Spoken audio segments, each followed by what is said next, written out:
Hans Zimmer, one of the greatest and most successful film composers of all time, can barely read music. He said this in numerous interviews. He's talked about how reading the music isn't the important thing. So this begs the question, do we actually need traditional music theory in order to be a composer? In this video, I'm gonna give you my answer. If you're new here, my name is Marcus. I am a composer, I am a producer. I work in film and TV. I wrote the score for Lady in the Lake for Apple TV. I scored Honk for Jesus Save Your Soul for NBC Universal. I work with Beyonce, Andra Day, Juilliard, Atlanta Opera, a bunch of other people.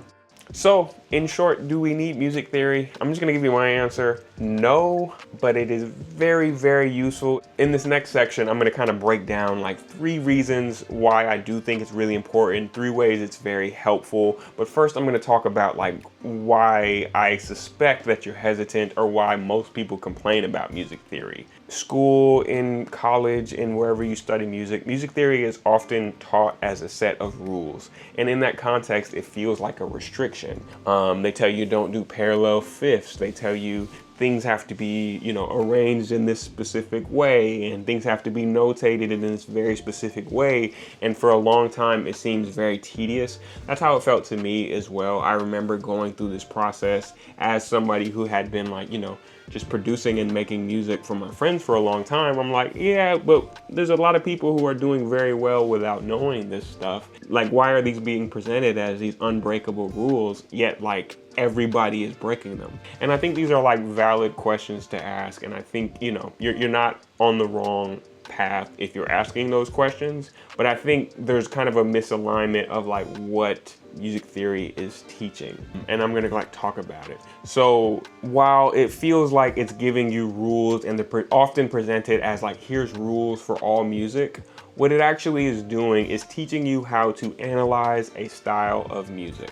And the style that they use to teach this is the classical concert period of music, only because this music has like the longest running like established pedagogy and ways of teaching it and ways of talking about it. The useful part is that like if you get really specific on like how that music is taught and you can like describe every aspect of that music, you can then take those analytical tools and apply them to other forms of music. So what music theory can actually do for you is that it gives you the ability to analyze like any music that you like, and that's how I use it. The second useful thing that learning music theory can do is it can give you a shared language with other musicians. This is super, super important if you want to work in film and TV, as it will save you a lot of money. Now, I will say, although Hans Zimmer doesn't know traditional music theory, the people that he hires 1000% do.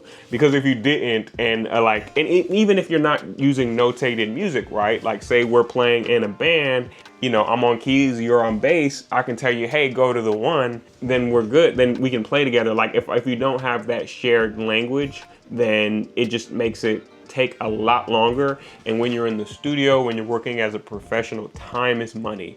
And just imagine, even if you're only paying everybody $100 an hour, but you have this 100-piece orchestra or this 120-piece orchestra as some of these like studios, that extra 15 minutes is costing you like thousands of dollars just so you can try to like spell out the chord. And the third reason that knowing traditional music theory helps you actually can make your music more experimental. They give you more areas to control, more areas to experiment with, and more levers that you can pull, rather than just saying like, I don't know, I don't like that sound, let's put it on a different instrument. Well, maybe we can try a different timbre, or maybe we can try in a different register, or maybe we can try reharmonization, or maybe I can invert my melody, or maybe I can put it in retrograde, or maybe, or maybe I can do retrograde inversion, or maybe I can give it a counterpoint line. It's like studying traditional music theory gives you so many more aspects of music because you just know more about those aspects, you study them. Again, you're not writing the classical composition because it's not really about learning the classical canon, it's about learning what elements of music define a style. And then once you know all of those different aspects, all of those different characteristics, then you can start to like, okay, now how do I want to customize them for my music? which of these aspects in all of these different genres that I'm analyzing now, which of these do I want to make into my own unique language? And I think that's really the power of music theory. It's not about learning a set of rules. It's about learning what the aspects even are, and so that I can then analyze the music and say, what do I like about this? And then how will that inform my voice? I hope you got some value out of this. If you did, subscribe. Ask me any questions you might have. I'll see you next time.